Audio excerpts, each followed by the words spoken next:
18 अक्टूबर 2022 की शाम को भारतीय क्रिकेट बोर्ड के सेक्रेटरी जे शाह साहब की जानिब से पाकिस्तान और भारत के दरमियान शुरू की गई वो जंग, जिसका मौजू सिर्फ एक ही था कि एशिया कप 2023 में भारतीय क्रिकेट टीम जो है वो पाकिस्तान ट्रैवल नहीं करेगी। और बाद में जो जे शाह साहब हैं उन्होंने जो बाकी एशियन कंट्रीज थी उनको अपने साथ मिलाया और ये कहा गया कि जनाब एशिया कप 2023 जो है वो पाकिस्तान के बगैर खेला जाएगा। और भारतीय मीडिया ने ये खबरें देना शुरू कर दी कि भाईजान इस साल एशिया कप 2023 जो है वो कैंसिल हो चुका है, चूंकि पाकिस्तान जो है उससे मेजबानी छीन ली गई है, इसलिए पाकिस्तान क्रिकेट बोर्ड जो है वो एशिया कप 2023 का बायकॉट करेगा। और उसके मुकाबले पर एक 5 रुकनी या 6 रुकनी जो टूर्नामेंट है वो बीसीसीआई ऑर्गेनाइज करेगा एशियन क्रिकेट काउंसिल के जो बाकी मेंबर्स हैं उनको साथ मिलाकर। और पाकिस्तान की जगह या यूएई रिप्लेस करेगा या साउथ अफ्रीका की जो टीम है उसको मदऊ किया जाएगा। लेकिन अब जनाब इतलात ये हैं कि एशिया कप 2023 को लेकर जो जंग पाकिस्तान और भारतीय क्रिकेट बोर्ड के दरमियान वर्ल्ड कप 2023 के डेडलॉक की वजह बनी थी वो जनाब चीजें सेटल डाउन हो चुके हैं। एशिया कप 2023 का शेड्यूल जिसका हर पाकिस्तानी और भारतीय क्रिकेट लवर जो है वो इंतजार कर रहा था वो अब से चंद घंटे के बाद ऑफिशियली तौर पर जनाब रिलीज कर दिया जाएगा। एशिया कप 2023 की जो ट्रॉफी है वो भी जनाब पाकिस्तान क्रिकेट बोर्ड के जो चेयरमैन है ज़का अशरफ साहब लाहौर में एक तकरीब के दौरान उसकी रूनुमाई करेंगे। लेकिन इसके साथ ही जनाब जो मुल्तान वाले हैं उनके लिए भी एक बड़ी खुशखबरी है। मुल्तान का जो क्रिकेट स्टेडियम है, मुल्तान के जो क्रिकेट लवर्स हैं जो पीएसएल के दौरान और वेस्ट इंडीज के खिलाड़ियों को जिन्होंने अपने सामने खेलता हुआ देखा था, अब जनाब एक और जो बड़ा मैच है उसकी मेजबानी जनाब मुल्तान के जो क्रिकेट स्टेडियम है उसको मिलने जा रही है। तैयारियों का जो मुल्तान क्रिकेट स्टेडियम की इंतजामिया है उनको कह दिया गया है। वो मैच कौन सा होगा इसके बारे में आज की वीडियो में मैंने आपसे बात करनी है। इसके अलावा पाकिस्तान और भारत के दरमियान जो असल तनाजा था कि भारतीय क्रिकेट बोर्ड के सेक्रेटरी जे शाह साहब ने यह अंदिया दिया था कि जनाब भारतीय क्रिकेट टीम जो है वो पाकिस्तान ट्रैवल नहीं करेगी, तो जनाब भारत पाकिस्तान के साथ फिर मैच कहां पर खेलेगा, क्योंकि श्रीलंका के अंदर तो जो मानसून का सीजन है वो शुरू हो चुका है, बारिशें जो हैं वो मैचेस को बहुत ज्यादा इफेक्ट करेंगी, तो फिर वेन्यू असल जो है पाकिस्तान और भारत का वो कौन सा होगा। इसके अलावा पाकिस्तान और भारत का जो ग्रुप ए का मैच है वो कब खेला जाएगा, और अगर दोनों टीमें क्वालिफाई कर जाती हैं सुपर 4 के लिए तो फिर दोनों टीमें किस तारीख को टकराएंगी और कहां पर टकराएंगी, इसके बारे में भी कुछ इंडिकेशंस जो हैं वो मिली है, वो आपके साथ मैंने शेयर करनी है। लेकिन इस सबसे पहले जनाब आज एक खबर जो है वो पाकिस्तान का जो लीडिंग न्यूज़पेपर है एक्सप्रेस न्यूज उन्होंने रिपोर्ट की और वो बड़ी खतरनाक थी पाकिस्तान सुपर लीग के हवाले से। पाकिस्तान सुपर लीग में 6 फ्रेंचाइजेस जो हैं वो इस वक्त पार्टिसिपेट करती हैं। मुल्तान सुल्तान्स जो है वो छठी फ्रेंचाइज जनाब 2018 में बनी थी और उस वक्त जनाब जो पाकिस्तान क्रिकेट बोर्ड जो है वो बड़ा खुश हुआ था और एक पाकिस्तान क्रिकेट शायकीन के लिए खुशखबरी जनाब कही गई थी कि देखे किस तरह से पाकिस्तान के अंदर जो क्रिकेट है वो जनाब फैल रही है। सो अब जनाब मुल्तान सुल्तान्स के हवाले से एक जनाब लेटेस्ट अपडेट आई है।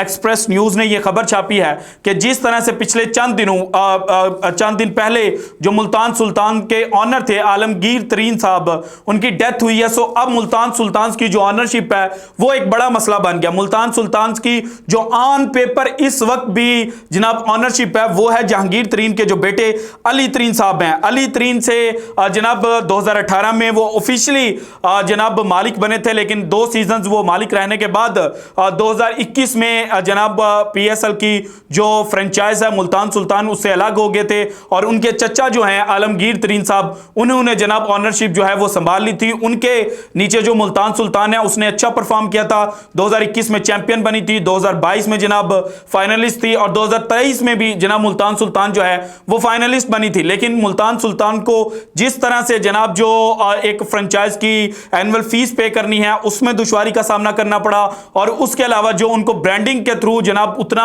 मुआवजा नहीं मिल पाया था और वो लॉस में जा रहे थे, वो इस वक्त बहुत बड़ा क्वेश्चन मार्क है। और इस वक्त जो पाकिस्तान क्रिकेट बोर्ड है वो ये सोच रहा है कि अली तरीन जो है उनके साथ राब्ता किया जाएगा, उनको जनाब कॉन्फिडेंस में लेने की जो कोशिश है वो की जाएगी। और अगर वो मुल्तान सुल्तान की ओनरशिप अपने पास रखेंगे, जो अखराजात हैं वो बियर करेंगे, तो फिर जनाब मुल्तान सुल्तान की जो ओनरशिप है वो उनको दे दी जाएगी। जबकि अगर जो अली तरीन है वो इनकार करते हैं तो फिर मुल्तान सुल्तान की दोबारा से जो रीबिडिंग है बिडिंग है वो की जाएगी, और उसके बाद जो भी इस फ्रेंचाइज को अक्वायर करना चाहेगा उसको जनाब मुल्तान सुल्तान के जो राइट्स हैं वो बेच दिए जाएंगे। और ये जनाब तीसरी दफा हो जाएगा कि मुल्तान सुल्तान के जो ऑनर्स हैं वो चेंज हो रहे हैं। इससे पहले 2 दफा जनाब, सबसे पहले 2017 में जब 3rd PSL का सीजन था तो उस वक्त जो यूएई की कंपनी है उसने इसके ऑनरशिप राइट्स खरीदे थे। उसके बाद जनाब ये 2018 में जो फी है वो पे नहीं कर पाए थे, और म्यूचुअली एक मुआहदा हुआ था पीसीबी और जो यूएई के ऑनर्स थे, कंपनी बेस्ड ऑनर्स थे, उनके दरमियान, और उन्होंने ऑनरशिप छोड़ दी थी। उसके बाद जनाब जो जहांगीर तरीन और आलमगीर तरीन है उनके पास इसकी ऑनरशिप आ गई थी। अली तरीन इसके पहले ऑनर बने थे, और अब जनाब अगर अली तरीन दोबारा इसके ऑनर नहीं बनते तो फिर जनाब ये जो फ्रेंचाइज है ये एक नया ऑनर देखेगी। अब आते हैं जनाब असल टॉपिक की जानिब। देखिए, पाकिस्तान और भारतीय क्रिकेट बोर्ड के दरमियान पिछले 8 माह में इतना कुछ हो चुका है, इतनी जनाब खबरें सामने आई थी कि मैंने एक एक डिटेल जो है वो आपके सामने रखी थी। चंद दिन पहले जनाब जो जय शाह साहब की और ज़का अशरफ साहब की मीटिंग हुई थी, उस मीटिंग के बाद यह कहा जा रहा था कि मामला सेटल डाउन हो चुका है। लेकिन जिस तरह से जो ज़का अशरफ साहब हैं वो दुबई में रुके, दुबई के अंदर मीटिंग्स हुई, तो फिर जनाब कुछ नए शकूक शुबहात जो हैं उन्होंने जन्म लिया था। और यह कहा जा रहा था कि जो ज़का अशरफ साहब जिन्होंने जनाब पाकिस्तान क्रिकेट बोर्ड के चेयरमैन बनने से पहले ही यह कह दिया था कि वो पर्सनली तौर पर जो हाइब्रिड मॉडल है उसको रिजेक्ट करते हैं, तो शायद जो ज़का अशरफ साहब हैं वो कोई प्लानिंग कर रहे हैं, वो कुछ मजीद डिमांड्स जो हैं मैचेस की वो रख रहे हैं। लेकिन अब जनाब जो इंडिकेशन मिल रही है, अब जो इतलात सामने आ रही हैं, कल जनाब इनकी जो बाकायदा तस्दीक है वो भी हो जाएगी। लेकिन रात के इस पहर जो चीजें सामने आई हैं उनके मुताबिक जनाब जो कल पीसी का होटल है वहां पर एशिया कप 2023 का जो शेड्यूल है वो अनाउंस कर दिया जाएगा। पीसी में ही जो एशिया कप 2023 की ट्रॉफी है उसकी भी रूनुमाई की जाएगी। और जनाब शेड्यूल में पाकिस्तान के पास सिर्फ 4 मैचेस ही होंगे, और इन 4 मैचेस में से सिर्फ पाकिस्तान के पास एक ही मैच जो है वो पाकिस्तान का अपने होम ग्राउंड के सामने होगा, और वो मैच जो है वो मुल्तान के क्रिकेट स्टेडियम में खेला जाएगा। पाकिस्तान और नेपाल का जो मैच है वो मुल्तान के क्रिकेट स्टेडियम पर खेला जाएगा। बाकी जनाब जो एशिया कप 2023 का जो फर्स्ट राउंड है उसके 2 जो मैचेस हैं वो कजाफी में खेले जाएंगे, जबकि एक और मैच की जो मेजबानी है वो जनाब दी जा सकती है मुल्तान सुल्तान को। लेकिन चांसेस यही हैं कि जनाब जो कजाफी स्टेडियम है वहां पर 3 मैचेस खेले जाएं और जो मुल्तान है वहां पर 1 मैच खेला जाए। लेकिन कुछ इतलात ये भी हैं कि मैचेस को 2-2 पर डिवाइड भी किया जा सकता है। उसके बाद पाकिस्तान टीम और नेपाल टीम जो है वो श्रीलंका ट्रैवल कर जाएगी। श्रीलंका में जो दम्बुला का स्टेडियम है वहां पर पाकिस्तान और भारत का 5 सितंबर को जो पहला मैच है ग्रुप ए का वो खेला जाएगा। 7 सितंबर को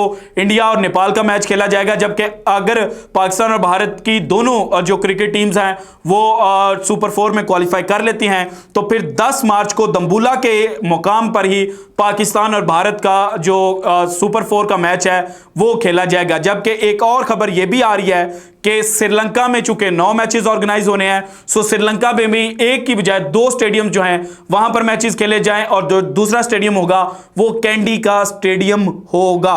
सो अब कल क्या कुछ होता है, क्या सरप्राइज मिलता है, जिसके जनाब जो गुमान है वो कम है, लेकिन फिर भी पाकिस्तान और भारत के दरमियान जो रिलेशंस हैं वो अनप्रेडिक्टेबल हैं। कुछ भी कहा जा सकता है और कुछ भी हो सकता है। सो कल का जो दिन है वो बड़ा इंपॉर्टेंट होगा। रात 8 बजे फिर आपके सामने हाजिर होंगे मजीद जो लेटेस्ट अपडेट्स हैं वो लेकर। So this is it from today's episode. अगर आपको वीडियो पसंद आई तो लाइक कीजिएगा, ज़्यादा से ज़्यादा शेयर कीजिएगा, अपनी कीमती राय का इजहार लाजमी कीजिएगा, और अगर आपने अभी तक चैनल को सब्सक्राइब नहीं किया तो कर दें। शुक्रिया। अल्लाह हाफिज़।